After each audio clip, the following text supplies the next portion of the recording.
Spoštovane gledalke, spoštovani gledalci, pred nami je nova oddaja Župan pred mikrofonom. Navajeni smo že, da župan občine Zagorje vsakokrat predstavi aktualne izzive, ki pričakujejo občino v naslednjem obdobju. Gospod župan, dobrodošli. Hvala, lep pozdrav tudi vašim gledalkam in gledalcem in za vaše prijazno povabilo pogovor z županom občine Zagorje ob Savi. Začniva. Letošnje leto je na področju investicij precej pestro naravnano. Gre predvsem tu za sanacije, popoplavne sanacije in pa sanacije plazov, ki so v preteklih letih občutno prizadele občine. Kako izgleda sanacija in pa kdaj lahko pričakujemo tisti največji projekt sanacijo plazu nad avtobusno postajo v Zagorju? Ja, res, tudi to neurje, ki je bilo v letu 2023 in do danes je vlada namenila znatna sredstva in tudi podpora lokalnim skupnostim, tudi občini Zagorje ob Savi, tako da skrbimo za lokalno infrastrukturo, za individualne objekte, tako da smo sanirali nekaj manjših plazov, sigurno so pa trije večji v vrednosti okrog 500 000 evrov, to je cesta Mošenik, navezava Tirne in Šentlamperta proti Savi oziroma Ljubljani. Potem je veliki plaz Šklendrovec in pa tudi sanacija, predvsem zaščita individualnih objektov, kar se tiče poplavnega področja na področju Razpotja, krajevne skupnosti Mlinše, Kolovrat. Moram reči, ogromno pohval na račun celotne občinske uprave. Vemo, da teh plazov je v Zagorju več 100, da obstaja ta segment popisa vseh teh plazov. Smo pa pred največjim izzivom, to je plaz nad avtobusno postajo, ki ogroža individualne objekte in pa tudi državno oziroma občinsko infrastrukturo. Vemo, da je tukaj potok Medija, da tukaj so bloki, potem tudi navezava na sam avtocestni križ, tako da samo en podatek, da pride okrog 220 pilotov na celem področju, kjer smo imeli tudi geološke raziskave. Podpora strani vlade republike je, to je velik strokovni poseg, tudi finančni. Ne bom govoril o številki, ker potem nekdo manipulira, številke bodo na koncu znane, ko bo znan tudi javni razpis. Mi želimo, če bo šlo s podporo in tudi do danes lahko rečem hvala vlade Republike Slovenije, da damo razpis v prvi polovici letošnjega leta. Mi bomo tudi seznanili širšo javnost, tako prizadete kot v neposredni bližini tudi stanovalke in stanovalce, kakšen bo to poseg. Gre za največji poseg v zgodovini občine Zagorje ob Savi pri sanaciji plazov in upam, da nam bo uspelo. Zato smo tudi sprejeli dokaj konzervativni proračun. Vemo, da smo zadolženi okrog 450 evrov na prebivalko oziroma prebivalca občine Zagorje ob Savi. Povprečje v Sloveniji okrog, mislim, da okrog 650 evrov, nekateri celo bistveno več, govorimo o povprečju. Tako da imamo še velik kreditni potencial in upam, da bo ta projekt zaključen v letu 2026, ker sem rekel, gre za velik poseg ali celo mogoče celo leto 2027. Vemo pa, do leta 2028 so pa sredstva namenjena za lokalne skupnosti, ki jih je potrebno tudi koristiti. Tako da smo pred velikimi izzivi, ampak zato smo dobri in še bolj uspešni na vseh področjih. Seveda pa rekonstrukcija ne obsegajo samo občinskih sredstev, ampak tudi državna.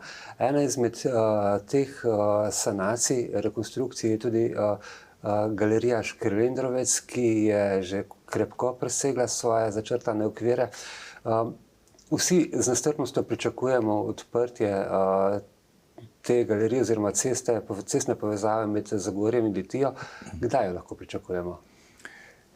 Ja, res je, ta galerija ima eno strokovno oziroma nestrokovno zgodbo, ki je tudi utemeljilo Ministrstvo za infrastrukturo.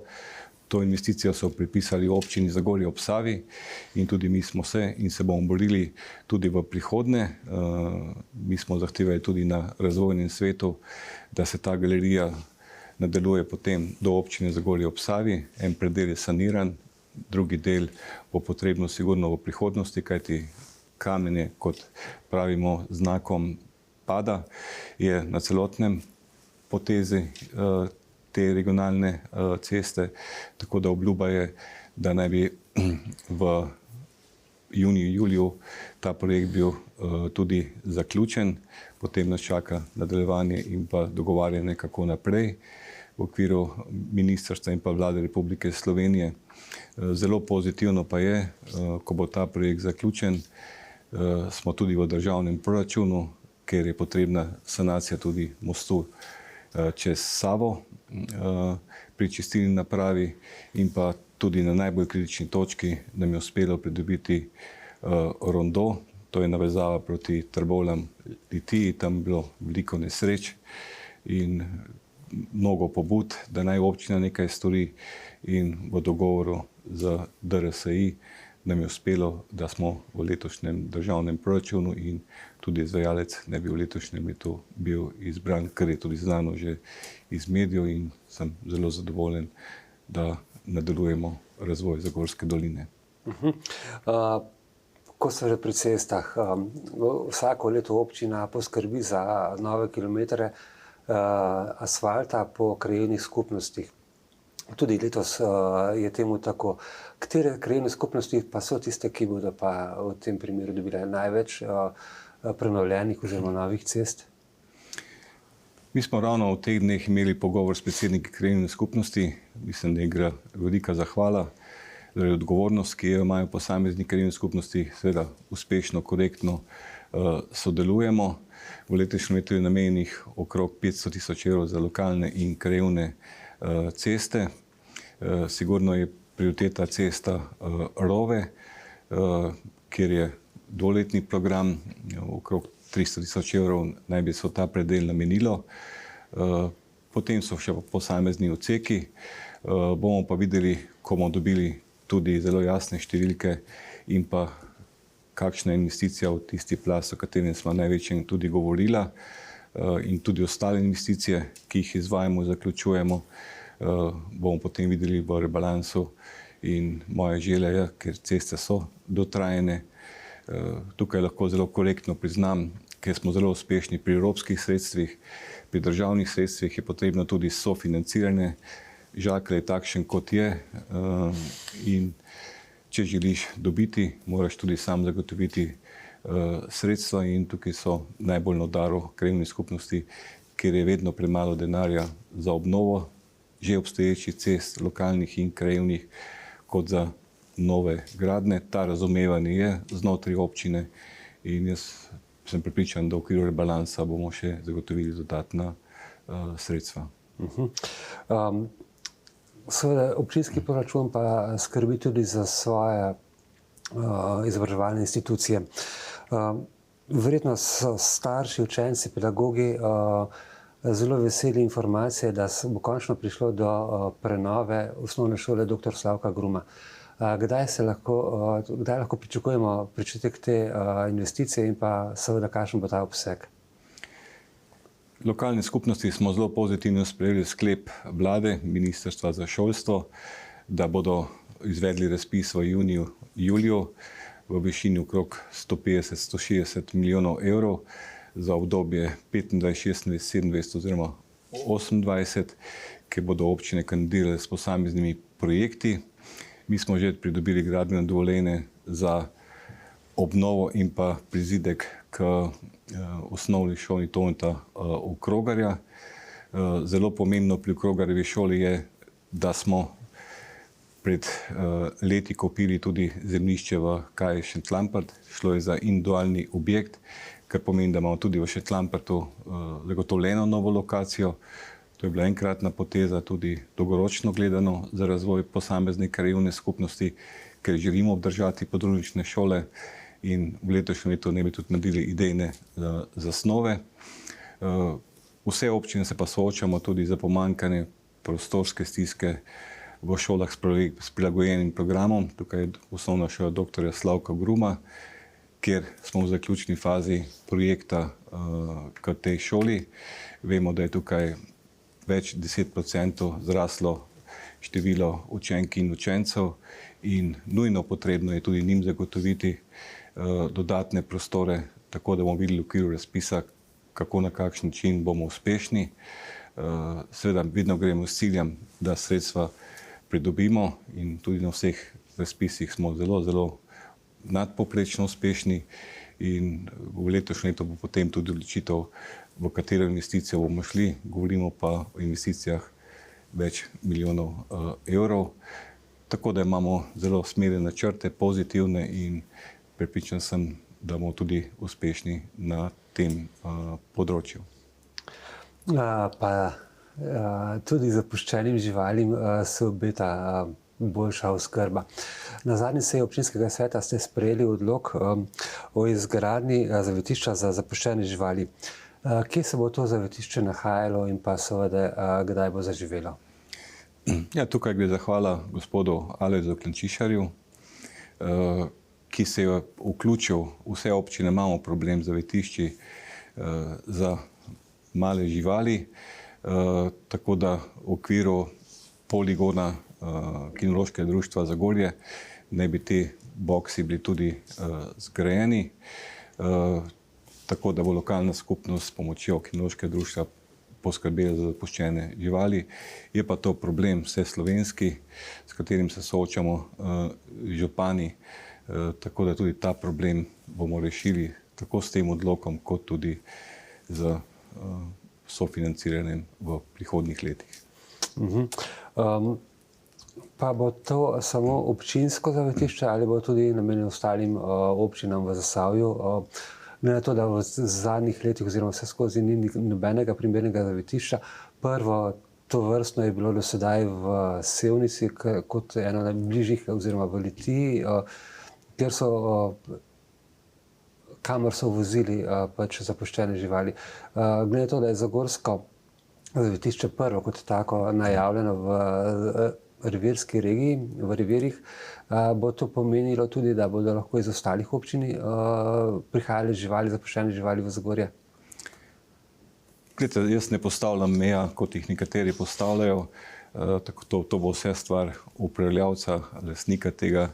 Kdo pa sem jaz tisti, ki bom določil, kako na kakšen način se na koncu govorimo o potezi, ki mora biti v lokalni skupnosti, in bom zadnji, ki bom določil, a je žival iz Zagorja ali iz Trbovelj. Na koncu, kot sem rekel, če bo prostor omogočil, sigurno bojo to tudi kinologi oziroma sprejeli. Vse to vemo, da na koncu smo ljudje, ki moramo spoštovati vsa živa bitja. Pred kratkim je bila predstavitev nadgradnje železniške proge številka 10 od Zidanega mosta proti Zagorju in od Zagorja do Kresnice. Zelo ambiciozen projekt, vreden 1,5 milijarde, ki pa bo obremenjen še z novim državnim prostorskim načrtom. Zagorje oziroma Zasavje je že pokrito s 3 državnimi prostorskimi načrti, to bo 4. Verjetno se te načrti med sabo ne dopolnjujejo, ampak se bolj kot ne izključujejo. Ampak vseeno, kakšna je prihodnost Zasavja oziroma železniške povezave od Zidanega mosta proti Ljubljani s tem smelim načrtom in pa kaj bo Zagorje s tem pridobilo? No, moje vprašanje na tej predstavitvi je bilo, ali so prostorski dokumenti državni usklajeni, kar se tiče izgradnje ceste Hrastnik-Zidani most. Potem vemo, da želijo postaviti hidroelektrarne na srednji Savi, 3 naj bi bile, in pa tudi ta hitra železnica, oziroma to pomeni razvoj železniškega prometa na celotnem slovenskem oziroma tudi evropskem prostoru. Zelo smo presenečeni pozitivno, da država tudi na tem področju želi vključiti Zagorje in pa Zasavje kot sestavni del hitre železnice v Sloveniji, navezava na Evropo. tako da bo to tudi predstavljeno v okviru občinskega sveta in pa tudi zagorski javnosti. Že danes lahko te dokumente tudi vidijo, gre za kilometrske tunele, veliko je bilo vprašanj, večinoma so bili odgovori podani, bo pa v okviru javne razgrnitve sigurno še kakšna pripomba, ampak tudi na tem področju lahko rečem, se pripravljajo dokumenti in tudi občina jih bo morala sprejeti in sem vesel, da bo tudi župan za mano imel kaj v roke za prijeti oziroma se s čim pohvaliti. Jaz sem vesel, da imamo novo železniško postajo v Zagorju. Bil sem tudi neomajen, da se zgradi nova v Trbovljah, potem tudi v Hrastniku. Jaz kot državni svetnik sem tudi neomajni, bi rekel, zagovornik Zasavja, seveda pa znano neomajni lokal patriot, ker občina je moje podjetje in župan je odgovoren, da se boli tudi za občanke in občane in za razvoj Zagorske doline in to nam tudi mnogi zavidajo. Zagorska dolina pa je v tem trenutku oziroma v teh dneh poseljena z recimo temu čistilci oziroma prostovoljci, ki čistijo na podlagi vsakoletnih smoldanskih čistilnih akcij. Te so v polnem razmahu. Kako ste zadovoljni z udeležbo in pa z recimo temu zmanjšanjem odpadkov, ki se nahajajo na neprimernih odlagališčih? Ja, tukaj gre zahvala vsakemu prostovoljcu, lahko rečem sam moj poklon, da se organizirajo. Občina poskrbi tudi za malico, potem tudi za rokavice, vreče. Seveda pa najpomembnejši so pa krajanke in krajani, ki to tudi delajo. Jaz obžalujem, da še vedno nekateri skozi okno avtomobila odvržejo vse, kar sodi nekam drugam. Tega je bistveno manj, kot je bilo v preteklosti, kot tudi črnih odlagališč še vedno so. In tukaj je predvsem moj apel, skrbimo za izgled in pa lepoto naše doline in naj vsakdo premisli, ko odvrže, mora prostovoljec to pobrati ali javno komunalno podjetje, tako da odzivom se zelo pozitivno presenečen in so še ljudje v občini Zagorje, ki skrbijo, da je dolina naša najlepša v slovenskem prostoru, tudi po izgledu ob glavnih cestah in širše. V občini Zagorje pa skrbite tudi za diplomante in diplomantke. Vsako leto je na podlagi odloka podeljujete nagrade za uspešne zaključene diplomske naloge, ki so ustvarjene v Zagorju. Torej, ali so te naloge, ki so nekako nagrajene, ali tudi mogoče tiste, ki niso, mogoče dobra iztočnica ali pa ideja za izboljšanje kvalitete življenja v Zagorju? Vsekakor je to podpora mladim, da lokalna skupnost želi, da delajo na temo razvoja občine Zagorje ob Savi.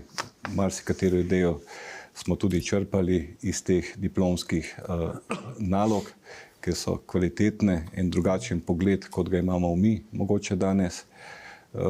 In s tem tudi želimo zelo jasno pokazati, da želimo, da ostane v občini Zagorje ob Savi, kakšno idejo uresničijo.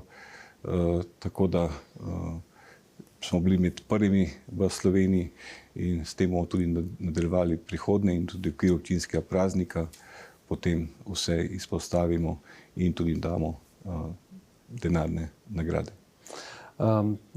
Zelo pohvalno. Na zadnji seji občinskega sveta ste sprejeli zaključni račun občine Zagorje ob Savi za preteklo leto.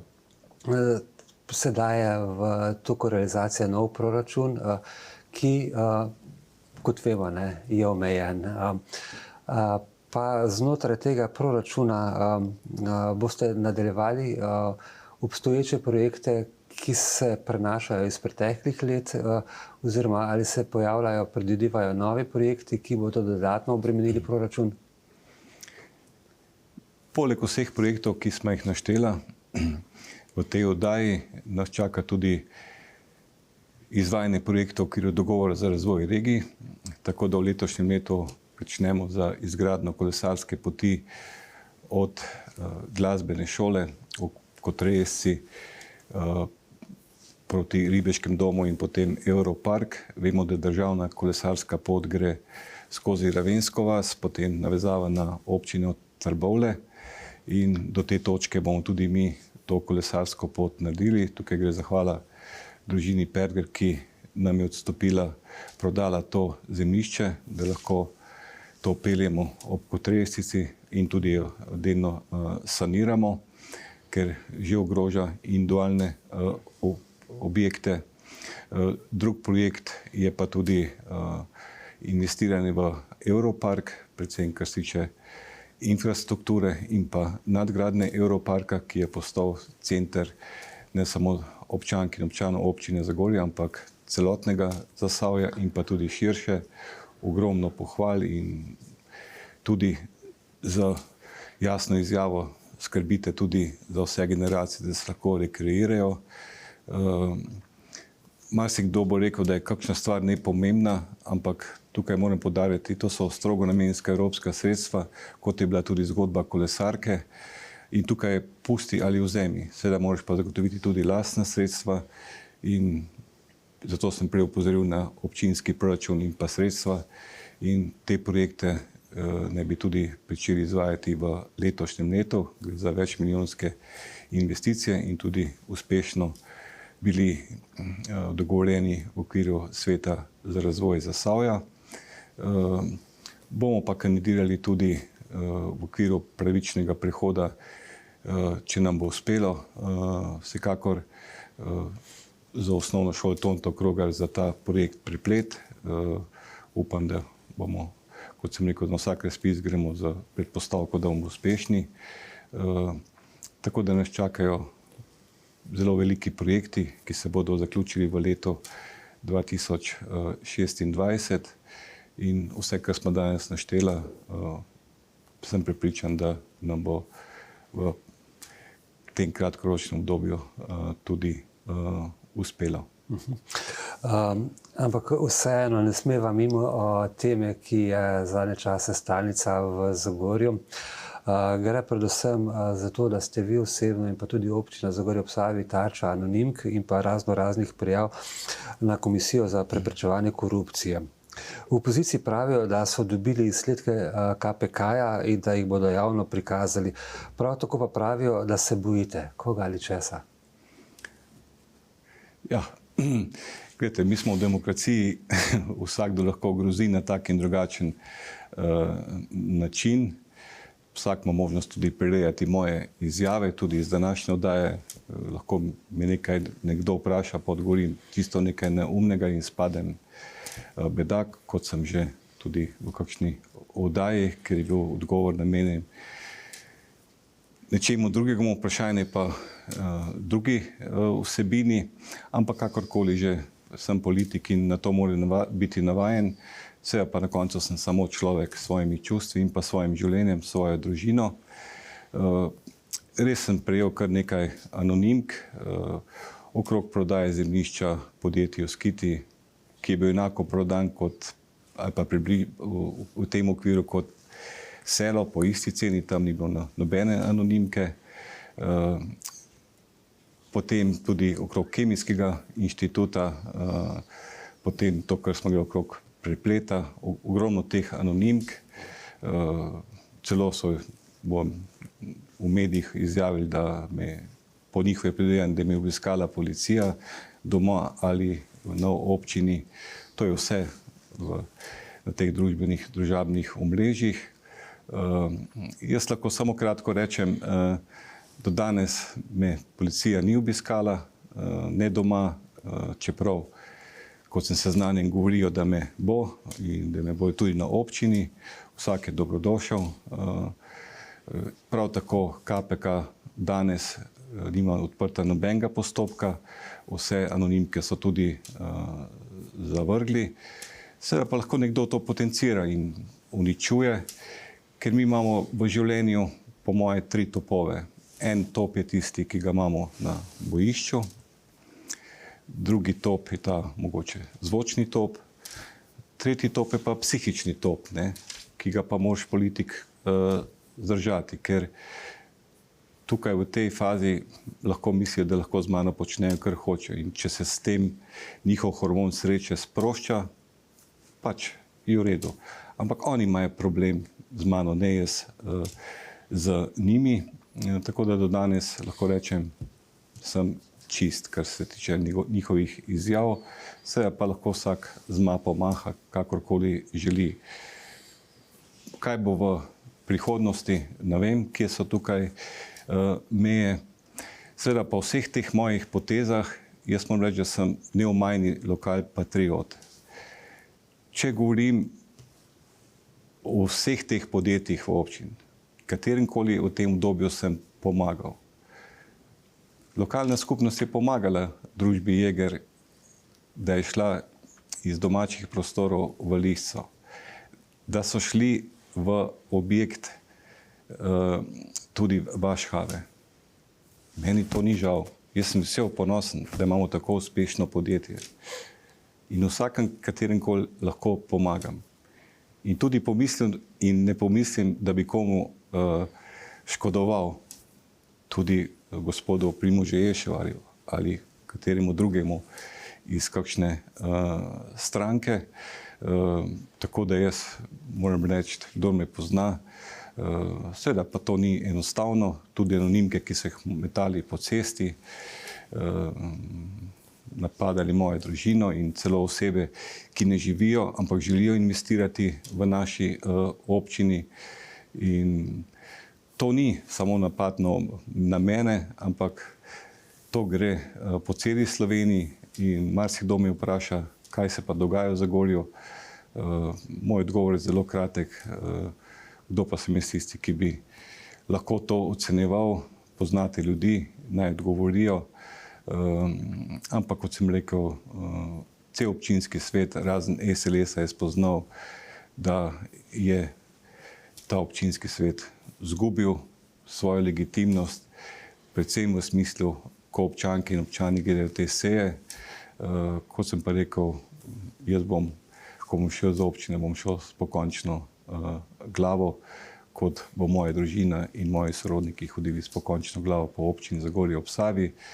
Seveda bo še veliko potikanj, če bodo to Zagorjani sprejeli za pravo resnico z njihove strani, je tudi pač življenje tako oblikovano, da se vsak oblikuje mnenje od posameznic oziroma posameznikov, ampak to demokracija tudi omogoča. Pa zaključiva najin pogovor pa z malce bolj prijetno temo. Primož Roglič je zopet zmagal, pokazal je, da je Zagorjan, da je tisti, ki lahko z voljo in energijo premaga vse ovire. Nekako se navezuje tudi na samo občino. Kaj vi menite o tem? Ja, jaz sem v tisti sekundi sem mu tudi čestital za to zmago, tudi mu poslal čestitko v imenu občank in občanov občine Zagorje ob Savi in to je ta pozitivna energija, ko imamo tako svetovno priznanega športnika, ki nam daje energijo, Slovenkam in Slovencem kot vsi športniki. Če bi bilo tako v politiki, bi bilo tudi življenje mnogo lepše ali v občini ali v Sloveniji, ampak so tako skakalci na isti dan bili naš ponos in tudi Primož bo pokazal, iz kakšnega testa je še v letu 2025 in seveda v prihodnjih letih, tako da mu gre samo zahvala in pa moj poklon. Gospod župan, najlepša hvala za vaš obisk v našem studiu in pa srečno naprej. Hvala tudi vam in vse dobro in hvala za vaše prijazno povabilo in vse dobro tudi vašim gledalkam in gledalcem. Spoštovane gledalke, spoštovani gledalci, vam pa hvala za pozornost in nasvidenje v naslednji oddaji Župan pred mikrofonom.